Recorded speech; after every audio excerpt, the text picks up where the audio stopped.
প্রচলিত বিভিন্ন ধরনের টুপির মধ্যে কোন ধরনের টুপি আল্লাহ রাসূলের সুন্নাহ সম্মত? কোন ধরনের টুপি সুন্নাহ সম্মত রে ভাই? নবী করিম সাল্লাল্লাহু আলাইহি সাল্লাম এবং সাহাবায়ে কেরাম টুপি পরতেন, বিভিন্ন হাদিস থেকে সেটা বোঝা যায়। নবী করিম সাল্লাল্লাহু আলাইহি সাল্লাম জান্নাতের এক লোকের মর্যাদা বর্ণনা করতে গিয়ে বলেছে, তাকে আল্লাহ এত মর্যাদা দিয়েছে, তার মর্যাদার দিকে তাকাতে গেলে টুপি পড়ে যাবে। তার মানে মাথায় টুপি ছিল তখন মানুষের, এবং তখনকার সবাই মক্কার মদিনার সবাই তারা টুপি পরতে অভ্যস্ত ছিল। এটা তখনকার কমন একটি আদাহ বা অভ্যাসগত বিষয় ছিল। নবী করিম সাল্লাল্লাহু আলাইহি সাল্লাম টুপি পরেছেন, সাহাবায়ে কেরাম পরেছেন, সেই মহব্বতে টুপি পরলে অবশ্যই এর জন্য আজর এবং সওয়াব পাওয়া যাবে। কিন্তু টুপির যে ধরন, আজকাল তো টুপির বিভিন্ন মার্কা আছে আমাদের দেশে, তাই না? মার্কা দেখে দেখে গ্রুপ ভাগ করে মানুষ যে কোন গ্রুপের লোক, ঠিক না?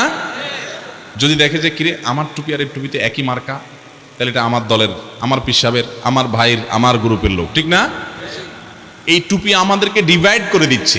এই ডিভাইডেশন যদি দূর করা যায় তো মানে আর কত দিয়ে যে ডিভাইডেশন হবে, জুব্বা দিয়া, জুব্বার সাইজ দিয়া, ধরন দিয়া, কলার দিয়া, কলার ছাড়া দিয়া, টুপি দিয়া, কতভাবে যে ভাগযোগ করা হয় মুসলমানদেরকে, আল্লাহ তাআলা মাফ করুক। দুনিয়ার কোনো দেশে আর এরকম আছে কিনা আমি জানি না। আপনি সৌদি আরবে যান, সুদানে যান, মিশরে যান, এমনকি ইন্ডিয়াতে যান, আপনি পাকিস্তানে যান, সারা পৃথিবীতে যান, দেখবেন যে আলেম ওলামারা সবাই প্রায় এক ধরনের পোশাকই পরে।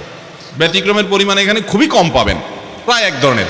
তো এই দেশটা এমন একটা দেশ যে টুপি ভাঁজ একরকম তো এক দলের, ভাঁজ আরেক রকম তো আরেক দলের, থান কাপড় এই থানের কাপড় পরে তো এই ধরনের, যে লম্বা পরে তো এই ধরনের, গোল পরে তো এই ধরনের, কলি পরে তো এই ধরনের। হাইরে বাপরে বাপ, এত ভাগযোগ! আল্লাহ তাআলা আমাদের এই ভেদাভেদগুলো ভুলার তৌফিক দান করুন। এই জন্য মার্কা ঠিক করে যে কোনটা কোন মার্কা, কোনটা কোন মার্কা আলাদা করার চেষ্টা করে। আল্লাহ আমাদেরকে এক হওয়ার তৌফিক দান করুন। অতএব নবী করিম সাল্লাল্লাহু আলাইহি সাল্লাম তিনি কোন টুপি পরতেন? আমরা যে সমস্ত টুপি আজকাল পরি এর কোনটাকেই নবী করিম সাল্লাল্লাহু আলাইহি সাল্লাম এটাই পরতেন এরকম বলা কঠিন। টুপি পরতেন। এখন কি ধরনের এই ধরনটা, সে 1450 বছর আগের টুপির ধরন তো আর এখন সংরক্ষিত নাই।